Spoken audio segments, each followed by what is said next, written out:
Terima kasih sudah klik video ini. Sebelum kita lanjut, jangan lupa subscribe dan aktifkan tombol lonceng biar kalian menjadi orang yang pertama mendapatkan info terkini. Hari itu lepas Muhyiddin kena dakwa kat mahkamah, dia cakap, ni, saya tidak didakwa di atas kesalahan menerima rasuah bagi diri saya. Ini kerana setelah siasatan dibuat, didapati tidak ada satu sen pun wang rakyat masuk ke poket saya sendiri. Lepas tu dia cakap, sumbangan yang kononnya terima sebenarnya dimasukkan terus dalam akaun member satu dan bukan akaun peribadi dia. Jadi kalau macam tu, kenapa dia tengah kena dakwa? Apa yang SPRM tuduh dia buat? Mes ni sekejap. Setakat ni, Muhyiddin dah didakwa dengan 7 tuduhan salah guna kuasa dan pengubahan wang haram melibatkan jumlah lebih daripada 230 juta ringgit. Tu bukannya sikit, Mat. 230 juta ni dah lebih kurang harga satu hospital baru kat Kelantan ataupun jumlah kutipan zakat untuk seluruh negeri Terengganu tau. So, 7 tuduhan ni pula boleh dibahagikan kepada 2 kategori. Kita panggil set A dengan set B lah Set A ni ada 4 tuduhan. Total jumlah yang terlibat 200 juta ringgit. Duit tu didakwa masuk dalam akaun bank bersatu, tapi dari mana datang duit tu? Bukhari Equity.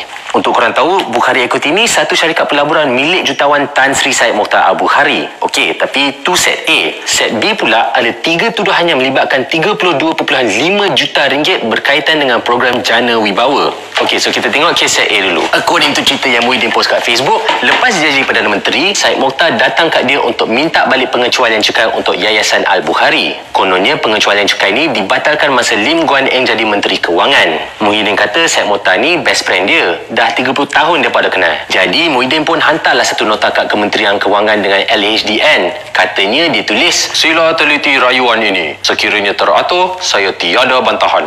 And so, Muhyiddin cakap, SPRM pun anggap dia salah guna kuasa disebabkan nota ni. Especially bila nota ni dikaitkan dengan duit 200 juta ringgit yang bersatu dapat daripada Bukhari Equity, walaupun Muhyiddin kata dua benda ni tak ada kaitan pun.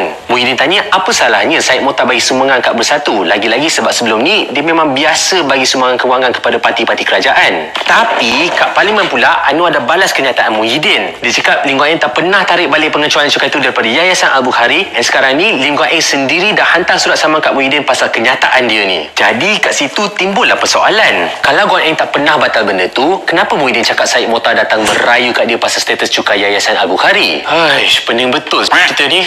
So, kita pun sibuk pergi check website LHDN. Kat website diorang, Yayasan Al-Bukhari dikecualikan daripada membayar cukai sejak tahun 2000 sampai Jun 2023. Tak nampak pun ada apa-apa pembatalan ataupun extension. Anyway, sekarang kita tengok tuduhan set B pula. Set B ni kes-kes yang berkaitan dengan projek Jana Wibawa. Jana Wibawa ni satu program kerajaan yang dilaksanakan pada November 2020 untuk mempercepatkan pelaksanaan projek-projek kerajaan dan untuk membantu kontraktor-kontraktor Bumiputera. Yang menariknya, skandal Jana Wibawa ni pun melibatkan satu lagi kes seorang tokoh perabot yang dah kena dakwa menerima suapan 12.8 juta ringgit untuk projek bina jalan. Nama tokoh ni Datuk Teo Wee Cheng. Jadi kalau Jana Wibawa ni sepatutnya memperkasakan syarikat-syarikat Bumiputera, power juga dapat tahu ada Bumiputera dengan nama macam ni. Tak tahulah ada kaitan ke tak, tapi hari tu Anwar cakap ni, Jana Wibawa kritikannya ialah untuk Bumiputera. Kalau kata ini projek khas untuk Bumiputera, tak apa, saya teruskan. Saya tidak batal. Saya gunting semula kerana banyak pelanggaran peraturan keuangan. Ada syarikat Cina yang jadi di Bumiputerakan kerana dia kebetulan kawan baik di Johor.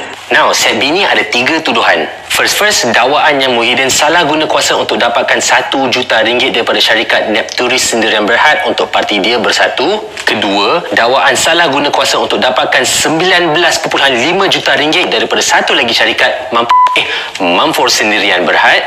Dan ketiga, dakwaan salah guna kuasa untuk dapatkan 12 juta ringgit yang dimasukkan dalam akaun bank bersatu oleh seorang bisnesmen bernama Azman Yusof. Azman ni Presiden Persatuan Kontraktor Bumiputera, tapi dia pun ada sagi sebagai ahli Majlis Yayasan Kebajikan Muhyiddin, Tan Sri Muhyiddin Charity Golf Foundation. Anyway, Muhyiddin pun dah nafi semua tuduhan-tuduhan ni sebab dia cakap Menteri Kewangan yang ada kuasa untuk luluskan projek-projek ni. Dia cakap dia sendiri tak pernah jumpa kontraktor-kontraktor yang terlibat ni. In which case, kalau semua 232 juta ringgit ni tak masuk akaun bank Muhyiddin seperti yang dia cakap, tapi hanya masuk akaun bank bersatu, macam mana pula dia boleh kena dakwa? Benda ni kita kena tanya pakar hal undang-undang. Jadi kita orang pun boraklah dengan member kita, Tiara Katrina Fuad. Untuk jawab soalan tu, kita kena tengok undang-undang sama undang-undang tu memerlukan wang tersebut masuk dalam akaun tertuduh, dan kedua kita kena tengok pertuduhan.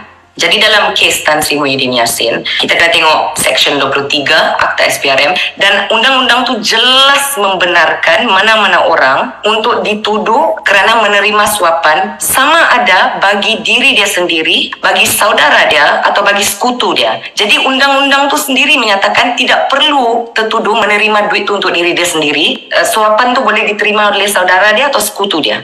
Jadi dalam keadaan tersebut, saya rasa tidak relevan sangat pernyataan bahawa Tan Sri Muhyiddin Yassin tidak menerima wang. Okey, yang penting kat sini adalah perkataan sekutunya. Sekutu ni maksud dia sesiapa yang terkait dengan pengurusan hal ehwal dia, sama ada asisten dia ke, sekretari dia, pekerja, pertubuhan kucing, ataupun kucing kepada asisten sekretari pertubuhan dia punya pekerja. Tapi macam mana pula dengan tuduhan Tan Sri Muhyiddin Yassin bahawa Akta Pencegahan Pengubahan Wang Haram ataupun nama pendek dia AMLA? Kenapa Muhyiddin boleh kena dakwa bawah akta ni walaupun dia kata duit tu tak masuk pun akaun dia?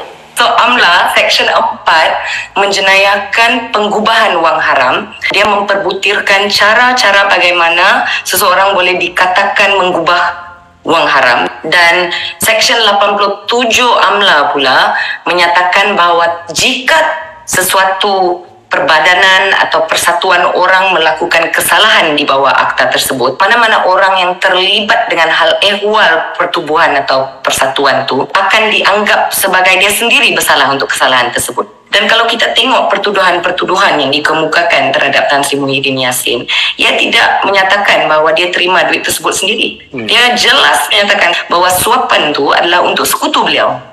Jadi, mana-mana pernyataan yang menyatakan bahawa dia tidak terima duit tu biar 1 sen pun kepada saya, tapi itu bukan pertuduhan dia pun.